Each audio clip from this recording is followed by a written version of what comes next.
ابھی آئے ہیں گلاب پیر بابا کے پاس سے، تعویذ بنانے کو کہہ دیا ہے اور پھر اپنے شوہر کے نام سے فالٹ بھی کھلوانے کو کہہ دیا ہے، لیکن وہ بابا بولے ہیں کہ جب تک تمہارا شوہر نماز پڑھے گا اس پر دعا تعویذ کا اثر نہیں ہوگا، تو اس لیے مجھے اب میرے شوہر کو نماز سے روکنا ہوگا اور پھر میرا شوہر پوری طرح میرے قبضے میں ہو جائے گا۔ بیٹی تم ان باباؤں کے چکروں میں کیوں پھنس رہی ہو؟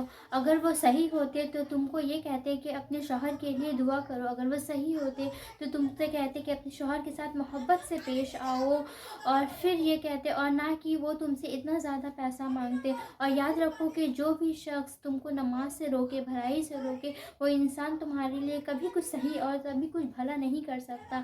نماز چھوڑنے والے اور نماز سے روکنے والے لوگ جو ہوتے ہیں وہ غلط راستے پر خود بھی چلتے ہیں اور دوسروں کو بھی غلط کی طرف ہی، مطلب غلط ڈائریکشن میں ہی لے جانے کی کوشش کرتے ہیں، سمجھ رہی ہو؟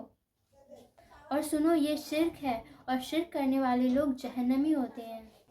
امی آپ کچھ نہیں سمجھتی، ابھی بھی آپ پرانے خیالات کی ہی ہیں۔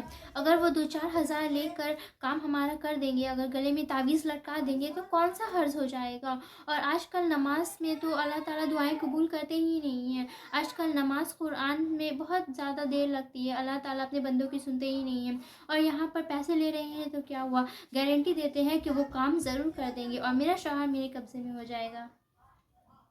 یہی تو ایمان کی کمزوری ہے اور اللہ پر توکل کی کمی ہے، اور جہاں بھروسہ ہی نہیں ہے تو پھر وہاں اللہ تعالیٰ دعائیں قبول کہاں سے کرے گا؟ جب اللہ پر اس کو یقین ہی نہیں ہے تو پھر دعائیں قبول ہوں گی کیسے؟ اللہ انہیں نیک ہدایت دے اور غلط راستوں سے دور رکھے۔